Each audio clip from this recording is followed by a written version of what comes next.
Un saludo para todas las personas que están presentes, igual para quienes observan este video, un saludo muy especial. Soy Andrés Jaramillo, director de Fundación Función Futuro y el creador de los programas del enfoque integral y la psicología bioética. Dentro de toda esta serie de charlas espirituales, es muy importante hablar de lo que es la religión y la espiritualidad, que es la charla de hoy. Espiritualidad y religión. Entonces, vamos a empezar a hacer distinción porque si bien es muy importante tener un despertar espiritual, tener un desarrollo espiritual en el tratamiento de las adicciones y de muchas enfermedades mentales, sabemos hoy que lejos de lo que digan las personas ateas, de un poco de basura que se encuentra en Facebook en contra de Dios, en contra de la vida espiritual, sabemos por la evidencia clínica, científica, aportada por estudios de uno de los más grandes psiquiatras de hoy en día de Estados Unidos, que se llama Robert Cloninger, de la importancia de la espiritualidad y cómo afianza los resultados de un proceso terapéutico. Entonces, vemos también la evidencia de la espiritualidad en millones de personas que se han recuperado a través de los programas de los 12 pasos de los alcohólicos anónimos y afines.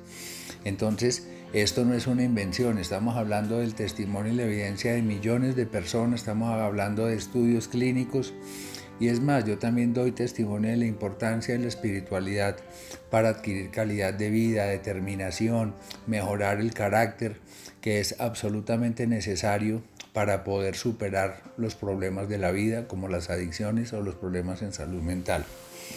Entonces, ¿qué es la religión? Nosotros en la charla sobre la historia de las religiones vimos que todas las religiones son un conjunto de símbolos, de determinados procedimientos o actos litúrgicos que van dirigidos a la adoración, ¿sí? Entonces, vemos que religare viene de reunir, religar, reunir, reunión. Entonces vemos que la religión es la unión de un grupo de personas con unas creencias afines, de manera tal que lo que une la espiritualidad con la religión es la conciencia moral. Espiritualidad y religión están estrechamente unidas por la conciencia moral. ¿Qué es la conciencia moral? Es la capacidad de discernimiento que tenemos nosotros los seres humanos entre lo bueno y lo malo, entre el bien y el mal, básicamente. Entonces, religiones hay muchas. Si nosotros nos ponemos a estudiar cuántas religiones hay, han existido miles de religiones y todas tienen en común que adoran a algo sobrenatural. Es decir, que en todas las religiones hay una espiritualidad.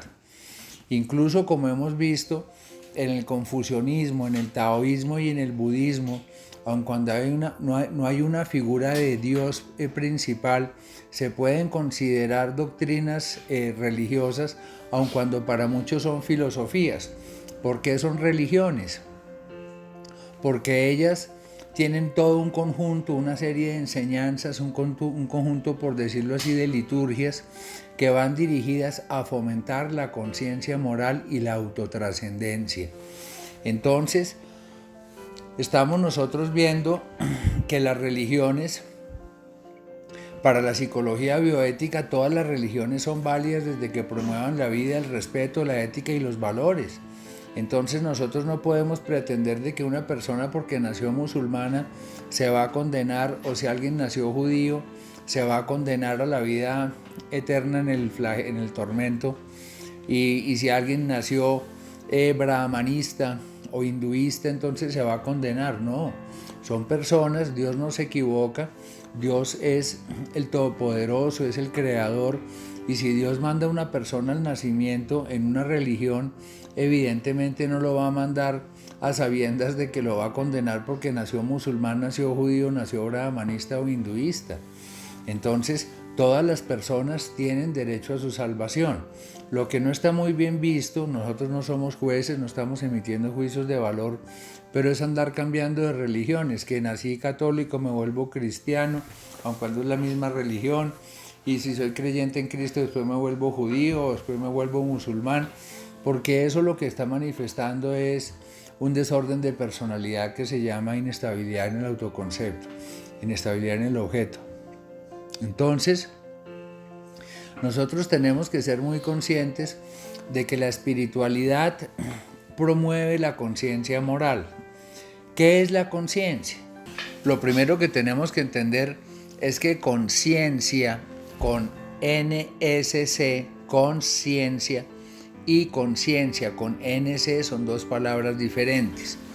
Incluso en los diccionarios más antiguos se contempla la diferencia. La conciencia con NSC, como el hecho de estar alerta, el hecho de estar inconsciente o estar consciente, estar dormido, etcétera, que es lo que podemos llamar la conciencia material. Y la conciencia con NC ya es como la capacidad de discernimiento entre el bien y el mal, entre tantas cosas, pero nosotros tenemos que llegar mucho más lejos en la conciencia, porque es la intuición sensible con una expresión conductual.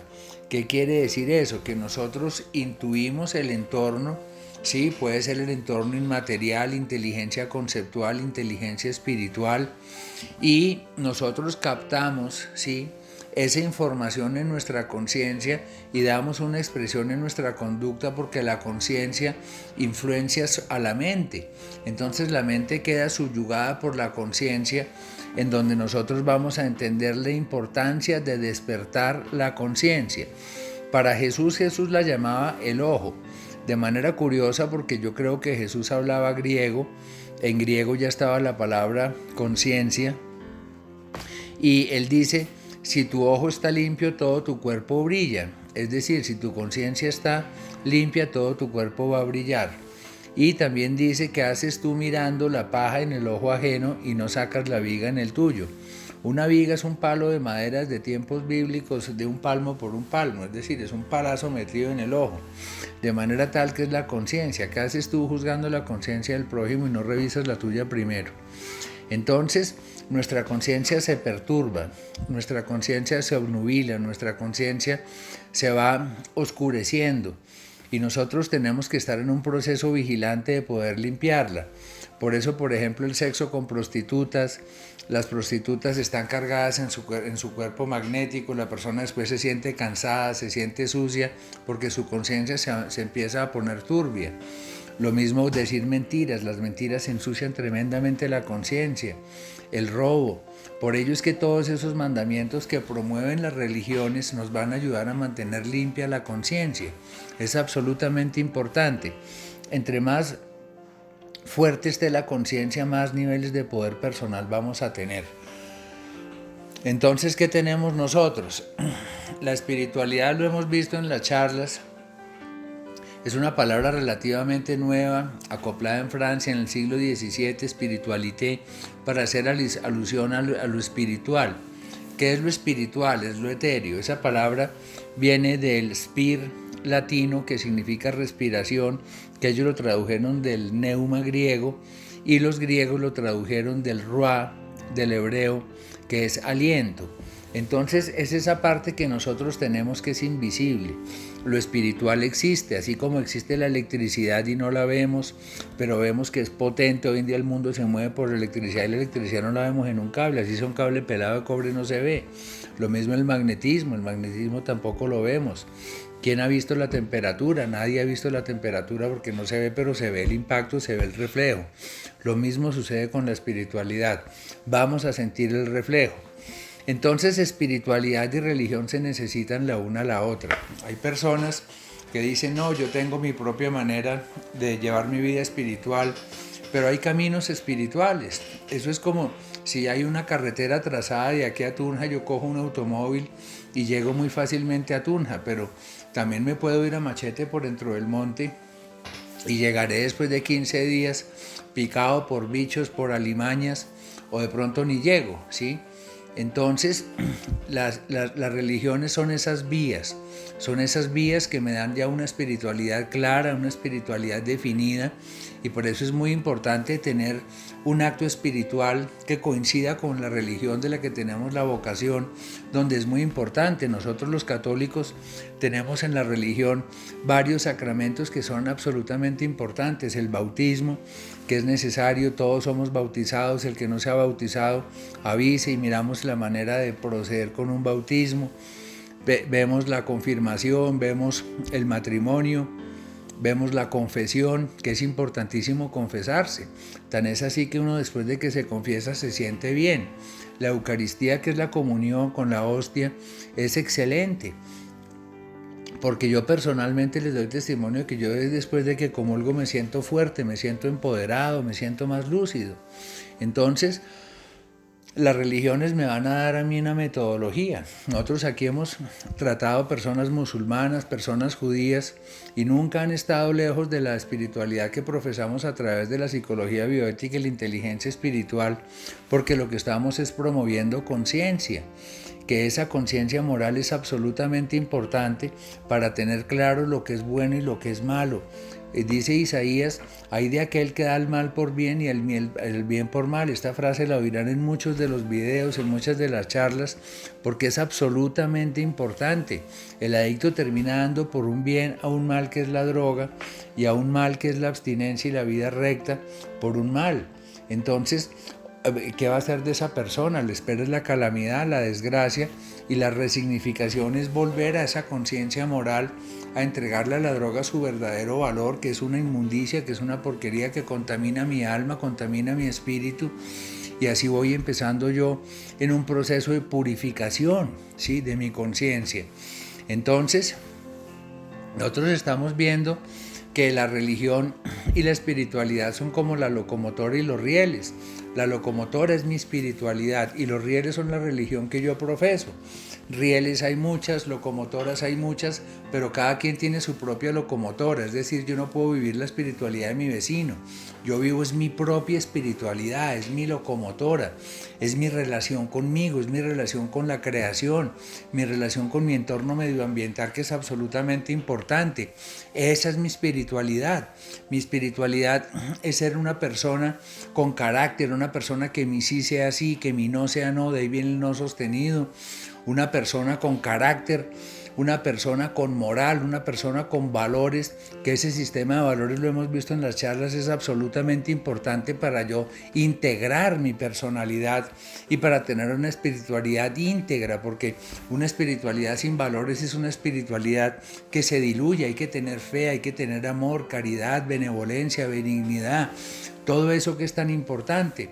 Entonces, esa espiritualidad mía es la que se monta en esos rieles que es la religión, y hay que tener un camino, una liturgia. Es muy importante ese cumplimiento, no vivir al libre albedrío haciendo lo que me da la gana, que esa era la vida de mi vida antigua, del viejo hombre. Entonces, cuando San Pablo me dice a mí, hagan morir en ustedes al viejo hombre, desháganse de sus pasiones rastreras, él nos está diciendo, hermano, ya dejen de lado todo lo que es carnal, toda esa impureza, toda esa inmundicia, y empiecen a enderezarse por un camino, por una religión. ¿Qué es la religión? Entonces, no es únicamente estar rezando el rosario, yendo a comunión todos los días, no, eso también ayuda. Pero ser religioso es una persona que está en oración constante, que hace sus maitines, que son las oraciones por la mañana, las vespertinas, que son las oraciones por la tarde. Y así yo voy despojándome de ese ser espiritual, de ese ser primario, de ese ser movido por sus instintos, por sus pasiones bajas, y empiezo a montar esa locomotora mía que es mi espiritualidad sobre una religión y a entrar en acuerdo con la religión. La religión es de hombres, es decir, dejemos la película de que como hay padres que han hecho pedofilia o los pastores cristianos le roban los diezmos a la gente y viven en mansiones, entonces yo no oro ni voy a misa ni absolutamente nada, eso es inmaduro. Policías malos los hay, malos abogados los hay, malos médicos los hay, en todas las profesiones encontramos puntos negros, pero no podemos tener ese pensamiento dicotómico de porque hay una que otra mancha negra, entonces toda la sábana es negra, ¿no? Debemos ver lo positivo, debemos ver las ventajas y de las grandes obras que también tienen las grandes religiones en el mundo, obras de caridad, siempre están dispuestos a ayudar. Entonces, esa reconciliación con la religión es muy importante para que yo pueda crecer espiritualmente, porque si mi espiritualidad yo no la monto sobre la vida de la oración, de la meditación, de la relajación, del mindfulness, va a ser una espiritualidad vacía. Una locomotora sin rieles no llega a ninguna parte. La locomotora es una poderosa máquina, pero necesita de los rieles para poder avanzar. Entonces, para obtener el despertar espiritual, lo primero es sentir la necesidad de Dios. Es cuando nosotros quebrantamos la soberbia y nos decimos a nosotros mismos: Dios, te necesito. ¿Sí? Y es cuando Dios empieza a entrar, porque hemos vencido la soberbia. Y ya para tener el desarrollo espiritual tenemos que fomentar conciencia, conciencia individual, conciencia de familia, conciencia social, conciencia ecológica, incluso conciencia financiera, todas las conciencias que van a ser absolutamente sanas, siendo la más importante la conciencia espiritual, a donde la religión me va a ayudar para generar más conciencia espiritual. Entonces es muy importante reconciliarnos con la religión, obtener un despertar espiritual y entender que religión y espiritualidad son dos cosas muy diferentes y que lo que las une es la conciencia moral. Muchísimas gracias, les habló Andrés Jaramillo.